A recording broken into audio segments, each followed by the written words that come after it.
Hey everybody, Mark Poole here. I'm a consultant with IG Wealth Management. After being in the financial industry for 8 years, I've decided to make some educational videos to help support my clients. So if you like what you see, please like and subscribe, and my contact information is in the description of the video. Enjoy.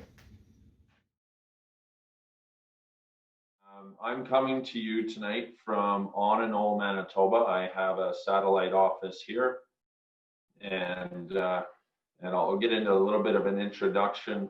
But I just want to start off with a bit of a story. I had a client, Kathy. She came to me last week with her sister. Actually, she introduced me to her sister, who was really worried about her retirement savings and what this most recent market downturn has done to her situation. So we ended up discussing that with Brenda, and when we compared Kathy and Brenda, they were the same risk tolerance.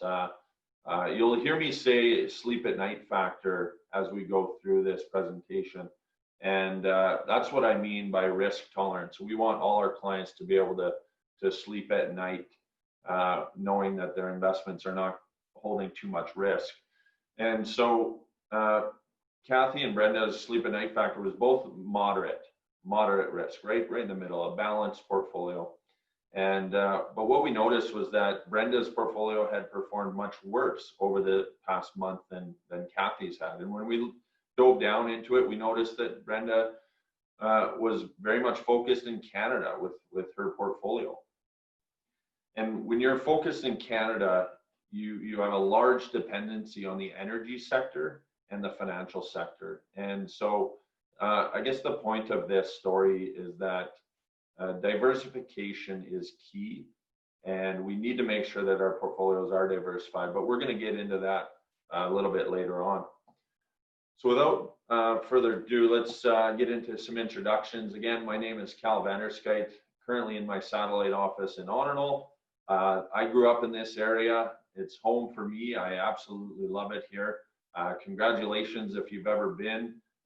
It's a beautiful place. Some of you might actually recognize, if you've been to Clear Lake, you might recognize that photo behind me.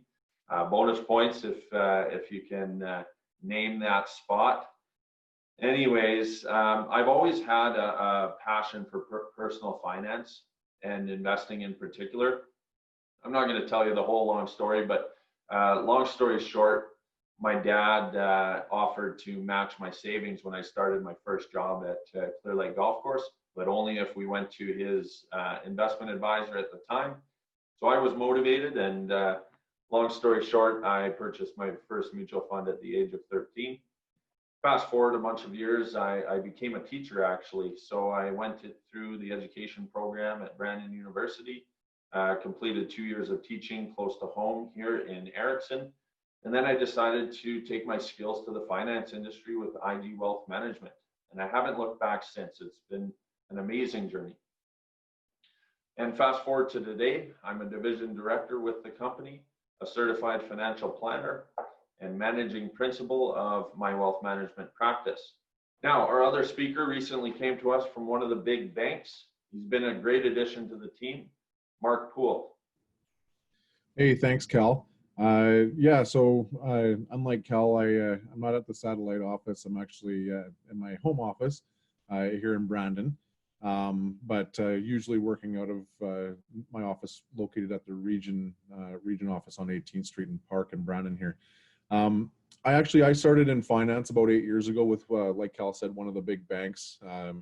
It was when I started with the bank that I actually discovered pretty quickly that I had a passion for this industry. Just the customer service aspect of it, and the aspirations to make my clients achieve their goals was just a great feeling for me. So I joined IG Wealth Management actually in summer of 2019. It was a great move for me because it allowed me to spend a lot more time with my clients, and essentially as much time with my clients as I wanted. So it was just the right move for me to do that. Now, like Cal, I've got my wife Shelly. She actually works at the hospital in Brandon as well. She's a newborn hearing screener, and we've got 3 teenage boys here who are very, very busy in their sports. So a lot of you guys probably can appreciate that. So yeah, but we'll let you get back on here, Cal. Yeah, there we go. Thank you, Mark. As you all know, markets are experiencing extreme volatility in the past month. And as we've reached out to our clients via phone and as we're conducting virtual meetings, which seem to be the new norm, we are hearing a constant theme, which is this: are we still on track for our goals? And what has this done to our investments? So we are going to cover a little bit about the current market conditions. That's going to be about the first 5 to 10 minutes. Then we're going to look at some specific strategies in how to stick to your plan, not make any big mistakes. And then we're going to get into a case study later where we discuss some strategies. And at the very end, we're going to touch on our approach with our clients. Let's begin. So before we look at what's happening today, let's rewind a little bit and recap what's happened over the last 11 years. So we've been enjoying one of the longest economic expansions and biggest bull markets in history. But it didn't seem that clear back on March 9th, 2009. And on March 9th, 2009, the S&P 500 was down 50%. And the belief was that capitalism had failed. If you go back and you look at what the forecast was for the future at that time, it was decidedly bleak, as it was believed that economies could not grow for many years to come. And we've seen this story before. It has happened. We go through these cycles of bull runs and corrections, and it's repeated itself for generations. But as you can see on the chart here, the forecast was completely wrong, as the S&P 500 from that date was up 350%. For those of you that don't know, the S&P 500 is the top 500 companies in the US stock market. With that said, I believe that there's a residual hangover from that event in 2008 from individuals and professionals alike. And I don't think that everybody's fully recovered because they're looking back at that event, thinking and living in constant fear of the next crisis. And we had many of these instances, as you can see, some of these headlines throughout. It's not an exhaustive list by any means, but we've had Brexit, we've had fiscal cliff, we've had many, many different events that at the moment in time look like they might be permanent barriers to future financial success. But what's a common theme? In each of these cases, we always are resilient, the markets persist, the markets recover, and on we go. And the story will be the same here. As you can see, over that period from 2008 until just recently at the end of last year, if we look back, what did the markets do? Well, we see here the S&P 500 averaged 15.3% a year. The Morgan Stanley World Index averaged 12.5%.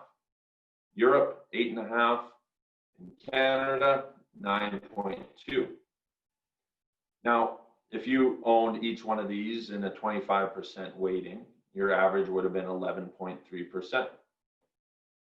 Now, going back to that story about my client Kathy and her sister Brenda, I've changed their names just in case for some wild coincidence somebody else knows them. But you can see that by owning Canada only, you did lack a little bit in returns. Now, I find it interesting. We were on a call last night with a few of our portfolio managers from some of the best investment management companies in the world, including Putnam Investments, BlackRock, Fidelity Investments.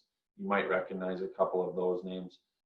But it's just really interesting to see right now the active management that goes on within those portfolios that our clients hold. So as this was occurring, they quickly realized, okay, what industries are going to be hit the hardest? Well, tourism, The cruise lines, the airlines, they're going to be hit really hard. So let's avoid those companies for now. Let's get that risk off our plate, right? So it's interesting to know that they're doing that on a daily basis. But there's also opportunity that presents itself, and so it's really interesting to see. The energy sector is one that's also been hit really bad, and so we're now seeing some of the weightings in our portfolios shift now more into technology, the health sector, and just now recently the energy sector, because it's been hit so hard, it's kind of hard to ignore. But with that being said, I do digress, and the question that everybody wants answered is, how bad will this get? Everybody wants to know that, and we can all speculate, but nobody actually knows for sure. What we do know is this: the economy and the markets will recover when this all passes, as it always has in the past. So as this graph demonstrates, this is the S&P TSX, the Toronto Stock Exchange. Ever since 1956 here, we see that we've seen an average return of 8.93%. The red circles are all the big drops during that time period. And actually the market over that time period dropped more than 10%, more than 24 times. Yet each time the market recovered and achieved new highs. And throughout history, again, this story repeats itself. Equity markets, as we know, they do experience volatility. Yet despite this, they continue to be resilient. Staying the course is of utmost importance during periods of volatility, as it enables investors to fully recover from these periods and achieve their long-term investment goals. Now, it was interesting, another short story, I'll keep it short, but we were having this same conversation with a colleague, and his son was on the call with us. He's a university student in psychology. And what he said, we're talking about this exact slide. He said, we need to take a look at the present from some point in the future. Now, let me say that again, just to let you get your head wrapped around it. We need to take a look at the present from some point in the future. And what he meant there was, if we could look at today, after this big drop we've seen, all the fear, all the crazy headlines in the news, if we could fast forward 10 years from now and look back at this event, what would we do in this moment right now? And, we can ask that of ourselves back in 2008. If we know what we know now, what would we have done back in 2008? Would we have potentially kept our investments in there because a lot of people sold at that point? Would we have actually put more money in? So it's interesting. And I kind of got thinking, I was, did he come up with that on his own? So I actually Googled it, and I couldn't find anything. So it appears that it came from his own head. Now, here's another one to build off of that last slide. And the title here is really good. What you do here will largely determine your success going forward. And again, we're looking at the US S&P 500. Busy slide. We got red bars, or red dots and blue bars. Let's take a look at 1980 as an example. What the red bar represents, the red dot represents the intra-year decline. So at some point in 1980, the market was down 17%.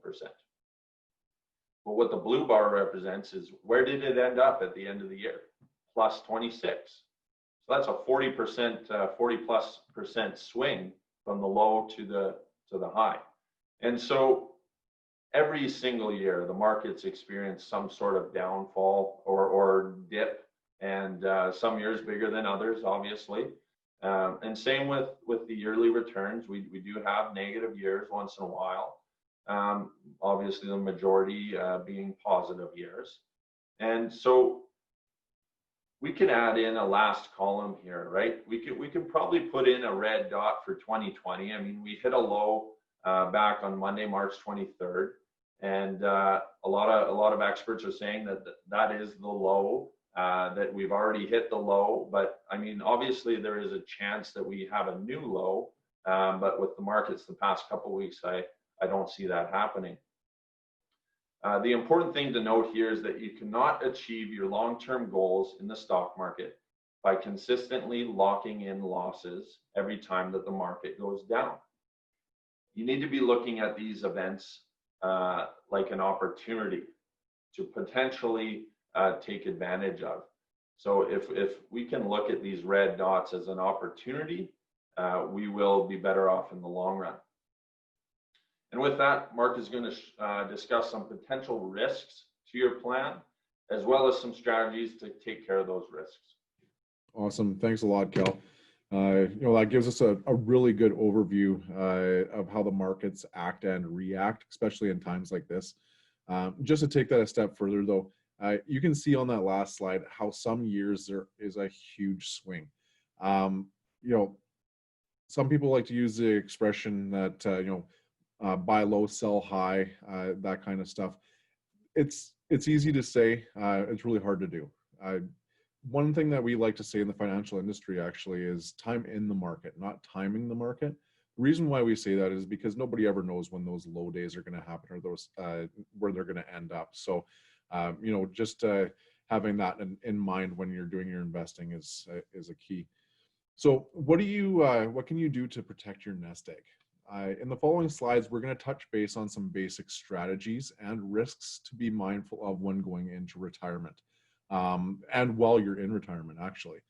So we will touch base on having a plan and how to stick to it, ensuring that you have proper diversification. This one's really, really important in investing for the long term, determining your withdrawal strategy, so using non-registered money or RSPs or tax-free savings accounts. But lastly, and definitely not least, taking professional advice. And you guys have definitely taken the first step by coming and being in a webinar like this. So what does peace of mind in retirement look like to you? So does this mean traveling, to all the places that you wanted to while you're in your working years and while your kids were growing up? Does this mean spending time with your children and grandchildren? Does this mean slowing down and just focusing on your hobbies? We're here to help you guide into retirement and making sure that you get the retirement that you desire. But there are some challenges and risks involved with financial planning today. So Canadians are enjoying a longer retirement.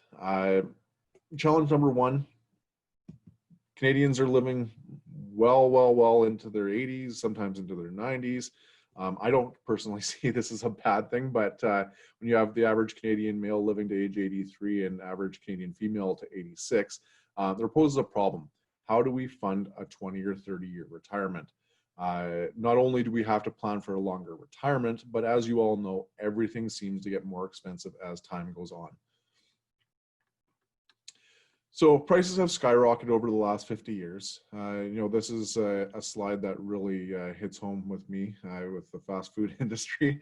So a meal in the 60s used to cost you about 50 cents. Now, if you were to look at today, you're on this slide says about $5.50, but I know when I go there, it's about triple that. We need to, plan for these increases and incorporate them into your financial plan to give you the best chance of succeeding in retirement. What would happen if right as you went into retirement, there's a big dip in the market, kind of like what we're experiencing right now? So as markets can have a downturn, and hopefully it doesn't happen right as retirement, it can be an uphill battle. So a strategy that we can put into place to circumvent this is diversification. I'm going to go into this in a lot more detail a little bit later on in the presentation, but we have all sat with some sort of financial advisor, or I hope you have. And if not, I'm very happy that you guys are here today, because most advisors use a very simplified way of projecting out your retirement. So we can look and see how that can cause some serious challenges. So in a world of averages, this is a very simplified way of looking at a retirement portfolio. Now I'm just going to point out some of the metrics that we're using on here. So this is a $100,000 account. They're averaging 5% a year, and that's what they're using for the projection. And they're withdrawing $600 a month. Now, the advisor has told this client, you are going to have money until age 89. Now, what if I was to tell you that there's something missing from this equation and it's very, very important? Perfect, Mark. Yeah, I just want to touch on that. And so what we're assuming here is that portfolio is earning 5% every single year. Right. Thanks for clearing that up, Cal. So the thing that we need to take into consideration is that with a sequence of returns risk, because obviously the market doesn't just flow at 5%. There's no GICs or guaranteed investments out there that are just going to pay you 5% a year. So if we were to look at this as a 3-year, step through the person's first 3 years of retirement, in the first year, they get 5%. In the second year, they get a negative 15%. So something kind of like what we're going through now. And then in their third year, they get 25%. All in all, they did average a 5% a year. So the original projection wasn't lying about the average of 5% a year, but this certainly doesn't add up to what they were thinking. So how do you think this affects their portfolio? So if we look at how this affects their longevity of their portfolio, it changes it drastically. Remember that they're still receiving a 5% return on average, but they run out of money at age 83 now instead of age 89. That scenario essentially starts off with them going into a bad year in their second year. Let's take a look at what a scenario would look like if it was the opposite. Now, if this sequence started again, 5% in that first year, and then they go into their second year and they get 25% return and they're super happy, because I know I would be. And then in that third year, they get a negative 15%, again, average 5% a year. And we would think that this would flatten that curve out a little bit. And let's take a look at how that affects it. So even though the client is getting those good returns up front and they're going through that sequence, they still do run out of money at age 87. So they're still 2 years short. Now, the reason why this happens is because they are still withdrawing money out in those market times when the market does go down. So there's nothing we can change about that. So how can we help our clients mitigate these challenges and risks? Take this example, for instance, where a client has $500,000 and is doing a hypothetical withdrawal rate of 5%. So that should allow the client to withdraw $25,000 a year for 20 years. So effectively getting them through to age 85. Now, at a balanced portfolio rate of return of 5.9%, adjusted for inflation, of course, because we definitely want to be able to buy the same amount of stuff 20 years down the road, this client's portfolio should last them all the way to age 100. Now, that is what it looks like now, but it technically only is a 50-50 chance of us succeeding with that. Now, the reason for that is we will actually go through with our clients, and when we run their financial plans through a stress test called a Monte Carlo. The reason why we do this is because it'll actually point out the worst case scenario, it'll point out the best case scenario, and it'll show us where our plan kind of fits in the middle. So if we're taking a look at how this is working, we can actually make changes to help improve your plan and get you to the retirement that you want. One way we can help lower risk is what I mentioned before, diversification. Now, this is one of the most important things that you can do into retirement. So diversification can mean a lot of things to a lot of people. Investing in different stocks, different countries possibly, or just having your money spread out at different banks. Now, let me show you a quick strategy to help lower your risk in a time kind of like what we're experiencing right now in the market. So on the left, you can see one pillar or bucket, as I like to call it. So essentially all your eggs are in one basket. Now, if this pot of money is all in the same investment and that investment is compromised by the market, where do you draw your money from? You have to draw your money from somewhere, so it has to come from there, even though it may be down in value. Now, on the right, you see 3 pillars or 3 buckets. This is a simplified example of a bucketing strategy. Let's say you had enough money in your first bucket for the first 5 years of retirement. Now, this bucket would have a very low risk or a secure investment so that your money is there for when you need it. The second bucket would be in a little bit longer time frame, so a 5 to 10 year kind of time frame, and it could be investing accordingly to that. And then your third would be your 10-year plus, where you know you're not going to have to touch that money for 10 years into your retirement, so you can take a little bit more liberties with that. Now, the client can continue drawing from their first bucket that's secure without affecting any other bucket of money and allowing the portfolio to remain intact even in a down market. So a lot of you are also wondering, how much can I take out in retirement? So, well, there's no simple answer for this. Everybody's situation is different. It depends on what kind of accounts you have, the type of investments. But this table gives a clear example of what withdrawal rates and their likelihood to last through retirement.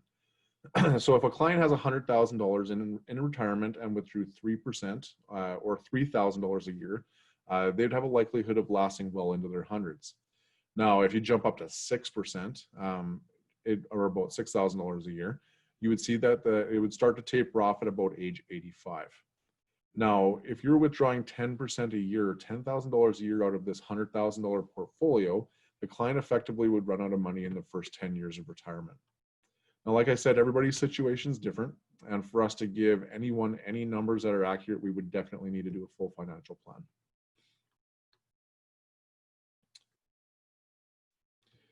So what we're going to do is Cal is actually going to take us through a scenario with some clients and to kind of give you an idea of what some of these strategies would look like putting in place for them. Perfect. Thank you, Mark. Very well said. I know that we're touching on a lot of concepts and a lot of terms and ideas. And we're touching on them very briefly because there is a lot of different things that you can be doing. Mark did mention that we are going into a bit of a case study here. And I just want to touch back on the point about the bucketing strategy that Mark talked about. And that's really key. It's the people in retirement right now that have all of their investments in a risk type investment that are really worried, and because that's the only bucket that you have to draw from. So diversification is not about having savings spread around multiple institutions. That can actually be a huge headache for the estate upon passing. And if there's any executors in the call today, you may have experience with that and might be shaking your head agreeing with me. It's about holding multiple asset classes and multiple investment vehicles with varying levels of risk. That's proper diversification. All right, so we've changed these clients' names in this case study, and I just want to point out first that they have a lot of savings. This is a higher income earning couple. They've got an inheritance. But they also spend a lot of money. So it is all relative. You might be thinking, wow, this is a large case, but it is all relative. And typically what we see here in rural Manitoba is a little bit less savings, but also a little bit less spending. So it is all relative. Without further ado, let's jump in. We've got Nicole and Sam. They plan to retire in 2022. They only expect a slight reduction in their living expenses after retirement, if at all. They have a nice home in Westmount, Montreal. They also have a beautiful chalet that they want their adult son to have. Now, between good savings and an inheritance, they have $1.3 million in various accounts, but still they're not convinced that they have enough set aside to support their lifestyle until their 90s. So they approached us to get a second opinion. What we have, I just want to point out a couple of red flags that I noticed right away with how their accounts were set up. So they've got that inheritance sitting in a GIC, large amount, earning 2%.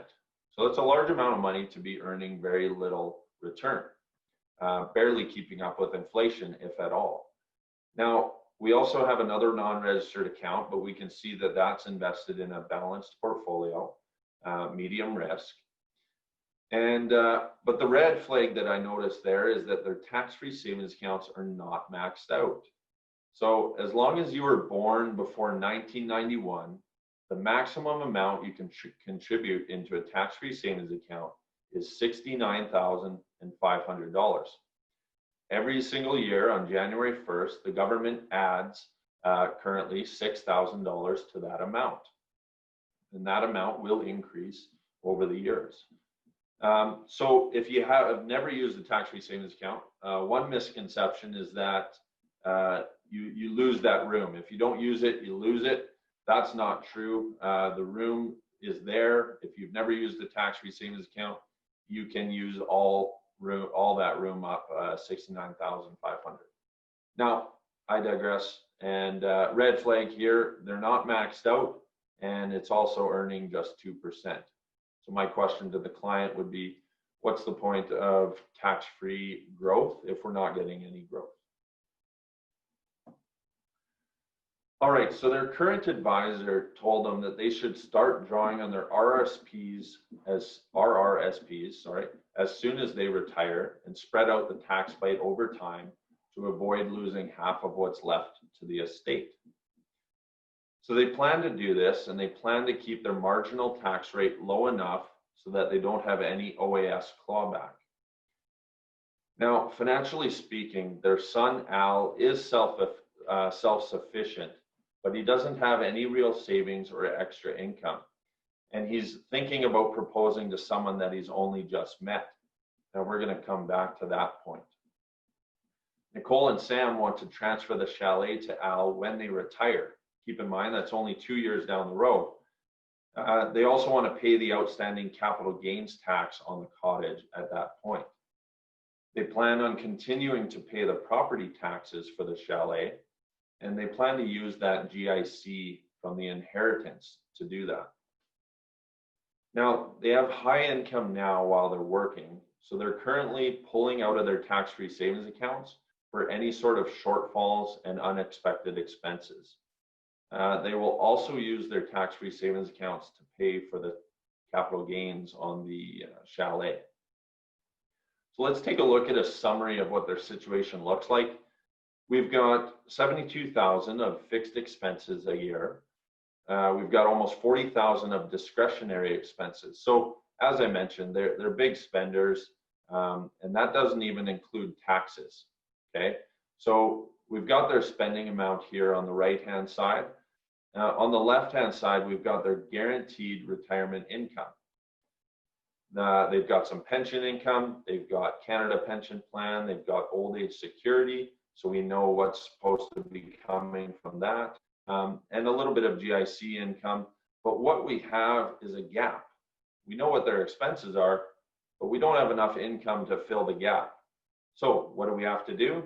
We have to draw out of their personal savings, their RRSPs, tax-free savings accounts, and their non-registered investments. So what we do is we take a look at their current situation, and we come up with strategies or recommendations on how they can improve their plan going forward. The most important part is understanding what their goals are. So that's why I took a bit of time to explain some of that earlier on. So what we have here, the first strategy is splitting their pension income.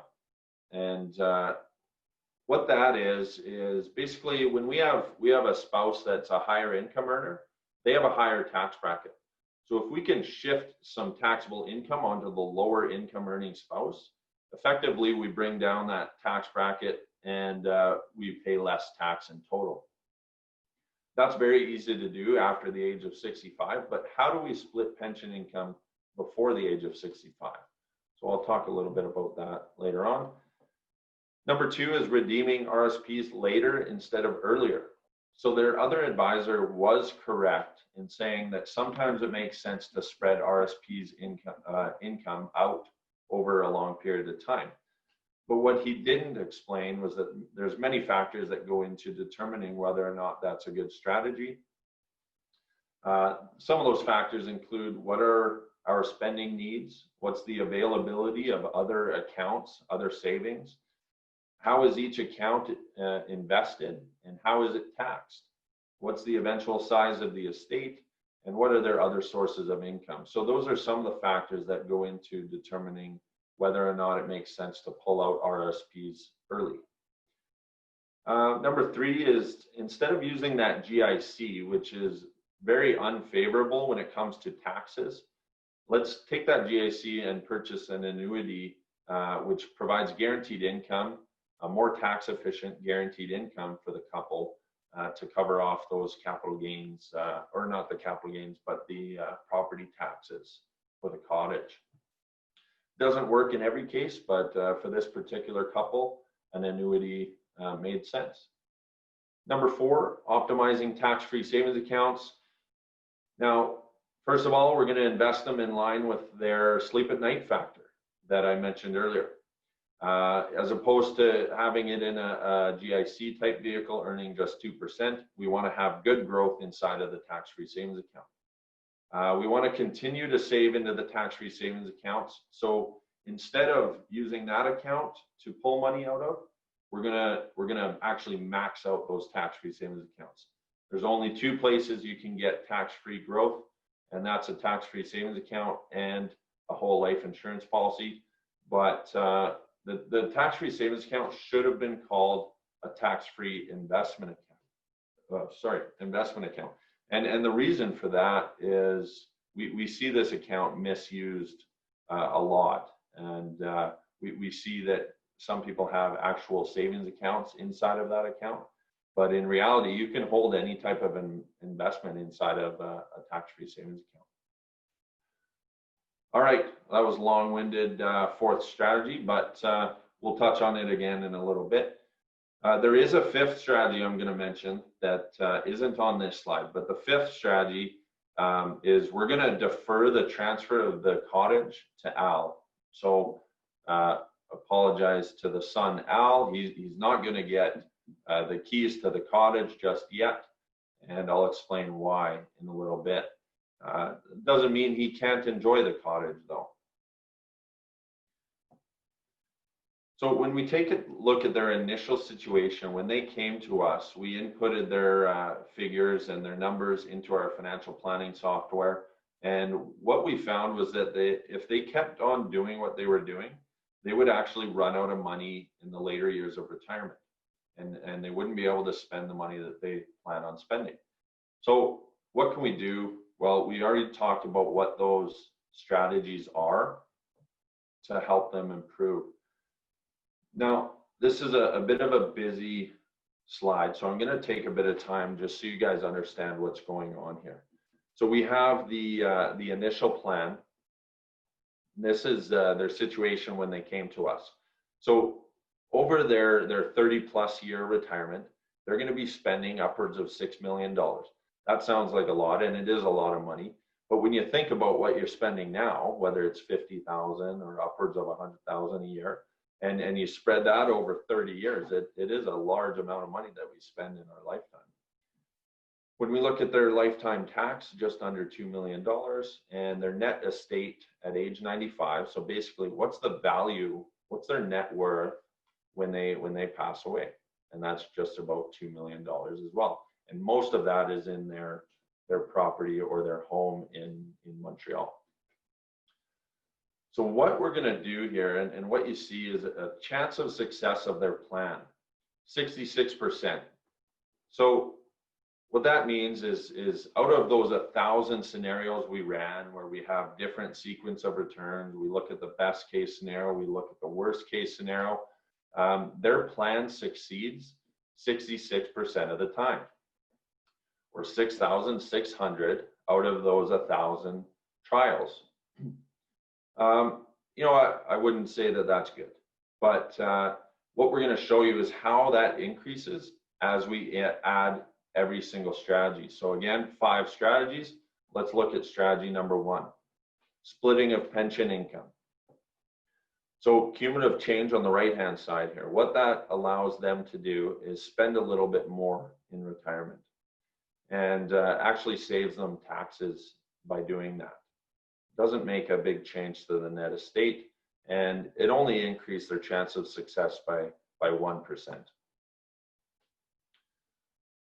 Now, second strategy was change the order of their redemption of the accounts. So instead of pulling money out of the RSPs early, in their situation, it makes more sense to let those RSPs grow tax deferred and instead access money from the non-registered accounts that they have. So what we see here is that, again, it increases the amount that they could spend in retirement. It actually increases the amount of tax that they spend over their lifetime, which is not a bad thing, by the way. If you have to pay taxes, it just means that you made money. But we see here that it also increases their net estate at plan end or age 95. Also a big increase in their chance of success. We're now up to 83%. Next strategy was to buy an annuity. So small changes here, increase the percentage again. Optimize the tax-free savings accounts. Again, we're seeing an increase. It's a benefit to their situation. So we're going to go ahead and do it. Up to 92% success rate. And lastly, again, Al's not getting the cottage. The big risk with passing that cottage down early is, especially in his situation with a new fiance, what if that marriage breaks down? We're not super confident with that relationship at this moment. And I hope that none of you can relate with a similar story, but there's no point in passing that cottage down earlier than we need to. So we're going to hang on to that. We're going to avoid that huge tax bill, and it increases their chance of success to 95%. But at the big thing here, at the end of the day, with just those 5 recommendations, we've increased this couple's net worth at plan end by $1 million. So quite a big change for them. They no longer have a shortfall. They can go and spend everything that they planned on spending and leave some behind for Al. So Al will be happy. And he can still enjoy the cottage, so no worries there. Now, Mark is going to discuss a little bit about our process, but before we do that, I want to introduce the rest of the team. So we are winding up here, and I see we're a little bit over the 40 minutes, so I'm going to try to run through this. We've got Jaden Lamb, came to us from the credit union system. He specializes in analyzing those current situations and then developing solutions. Travis Mossett, he's also a farmer, specializes in insurance solutions and farm business and succession planning. Jack Colson, a retired teacher, came to us focusing on helping others retire. Tim Rowan's our region director, and he's here to help support us, get us the supports that we need to help our clients. And then Sherry and Rebecca working behind the scenes as our admin team to help keep things organized. Our local specialist team as well, Michael Van Leerup, he's our insurance planning specialist. Michael Newman, wealth planning specialist, so he analyzes existing investment portfolios and helps construct new portfolios. Jason Braun is our mortgage planning specialist. And with that, Mark's going to discuss a little bit about the financial planning process that we take our clients through. Awesome. Thanks, Cal. So, many investment advisors out there will only focus on, what your portfolio is earning or how it's performing. That's only a very, very small portion of your overall financial picture. So why a synchronized holistic financial plan has never been more important. When you're looking at this diversification or you're looking at the different things that go on in your life, like Cal was saying, sharing your wealth in the estate or managing your cash flow, preparing for the unexpected is a big one that a lot of people don't really take into consideration. Like, what would happen if I were to become disabled or become sick and not able to work? How is that going to derail my retirement? So when we take a look at all these aspects and make everything work together, that's why that synchronicity comes into play, because everything's working together like a well-oiled machine and gets you there essentially more efficiently, faster, and with a higher net worth. So how we achieve this is we have a team of experts that are working in your favor. This, we never would admit to knowing everything, and nobody should. But what we do is we do have our specialists in our head office that's actually based out of Winnipeg. A lot of people don't realize that we're a Prairie-based company. But our in-house specialists, we've got tax and estate specialists, we've got security specialists, we've got insurance and mortgage specialists. One department that we have there has about 20 or 30 people working in it called advanced financial planning. Those guys have more degrees than a thermometer. Like they're smart people. But the nice thing is that you have full access to these specialists to take a look at your plan. We work in tandem with you, with our specialists. And then if we need to, we can go over to your personal advisors, like your lawyers or accountants, to get these strategies put in place so that you can take advantage of the tax savings or whatnot, whatever we're putting into place. So our process usually takes about 3 meetings to go through. Reason being is that we want to make sure that we're taking that time. It could be anywhere from 3 to 6 hours of your time, but in the backside of it, when we're really working on this stuff, we'll put 20 or so hours into building each plan. But this is one of the reasons why I made the move from the bank. I'm not, segregated to an hour of your time, and I don't have 30 other appointments that week. I'm really able to focus on your planning and your situation, and that's just like every other consultant that's with us. So in that first meeting, what we'll do is we'll explore your current situation. We'll find out where you are as a baseline, take a look at, like I said before, your full financial picture and see how things look. And then what we're going to do is we're actually going to go into the next step, which I really, really like. I think it's a fun exercise, especially with a married couple, because the husband and wife always have different goals. I've actually even seen a couple fights, not bad ones, thank God. But what we'll do is we want to determine what you want to do with your retirement, where you want to be, and the things that you want to achieve. And we want to help you do that, because there's no sense in working your whole adult life not to be able to do the stuff that you want to in retirement. Then the next thing that we're going to do is we're actually going to develop a full comprehensive plan. And this is where we actually get those recommendations and those changes, and we show you what that's going to do for you.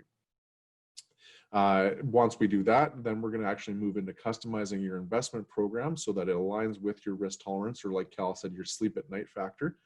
And then at that point, we're going to implement your holistic strategy so that everything starts moving in the same direction, whether it be putting money away or your withdrawal strategy, or however that looks in your personal plan. Now, the big follow-up to that is a lot of people, and I can attest this when I was working at the bank, because I had so many clients, is you don't really get proactive monitoring with your stuff. Not beating them up whatsoever. It's just, it is a fact that just a lot of clients to deal with. So when you're dealing with this stuff, you can actually have, meet with us as many times as you want, whenever you want. We're here to help you out, but we do recommend that we review your plan at least once a year, or anytime a milestone happens, maybe a child's born, or maybe you're going into retirement. Those big things are times when we're actually going to sit down and review and change your plan. So everybody, we are offering a no obligation, no pressure consultation. We will build your plan. We will show you what our recommendations are, and that's no cost. If you like what we show you and you decide to be a client at that point, that's when we would discuss our fees with you. But we are below average in the industry when it comes to cost, but we are the top financial planning firm in the country. So you do have to ask yourself, what are we getting for the fees that we are paying? Now, we know from personal experience and studies that most Canadians are not getting that full financial planning advice. If anything we went over today piqued your interest, again, book that 30-minute consult. All right, so let's address some frequently asked questions that we get around retirement planning. The first one, I'm a couple years from retirement. Should I be putting my savings in an RRSP, or should I be putting into a tax-free savings account? Again, that's a great question. Great question. We can't give you a straight answer without knowing your numbers. It does depend on multiple factors, including what your current income is, and what we expect your income to be in retirement. So the whole idea with using an RRSP is that you contribute into the RSP when you're in a higher tax bracket.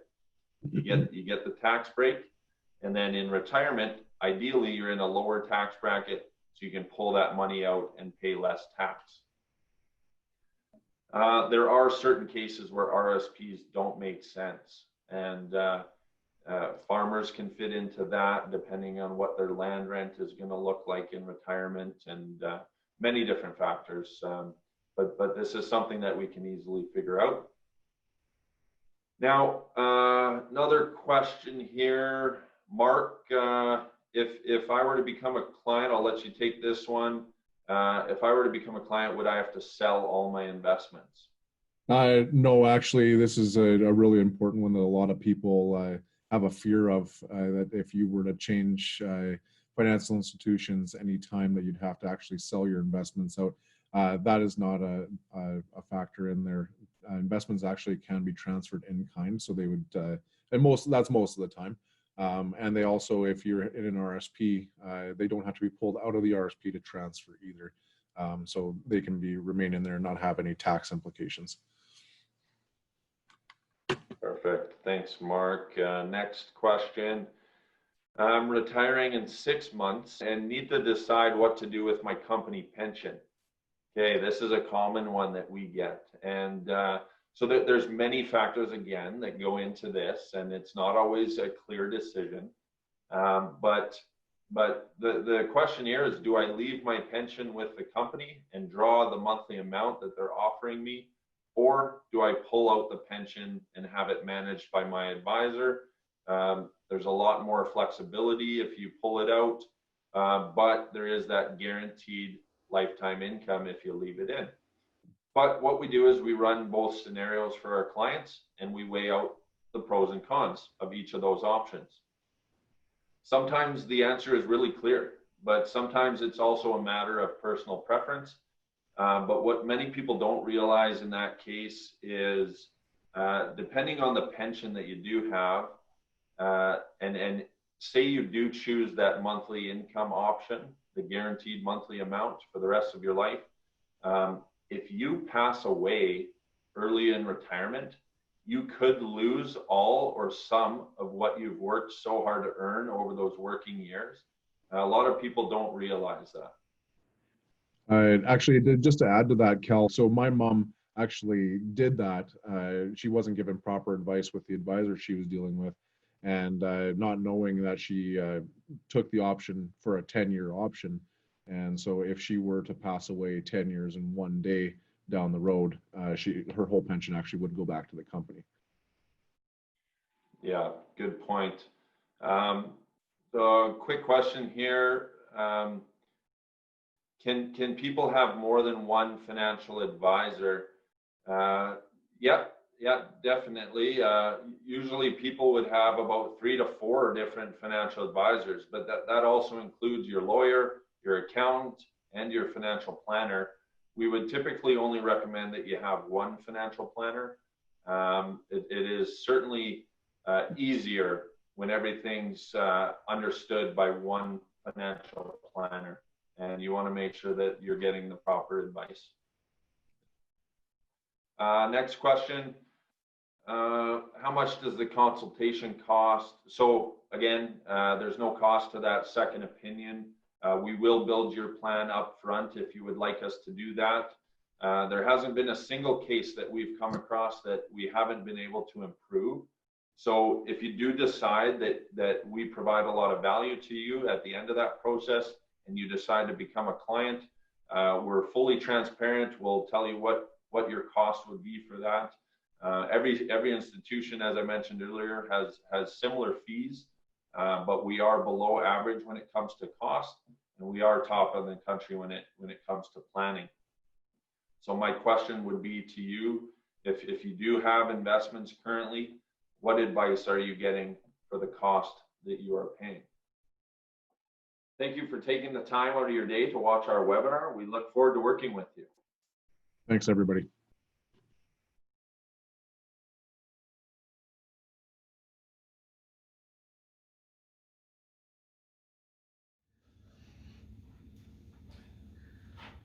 Hey, you're still here. You must have liked the video. Well, if you haven't already, like and subscribe to the video so you can get alerts when new ones get uploaded. And in the description is a link to my calendar. Feel free to go in and book yourself an appointment directly, and I will see you there. Have a great day.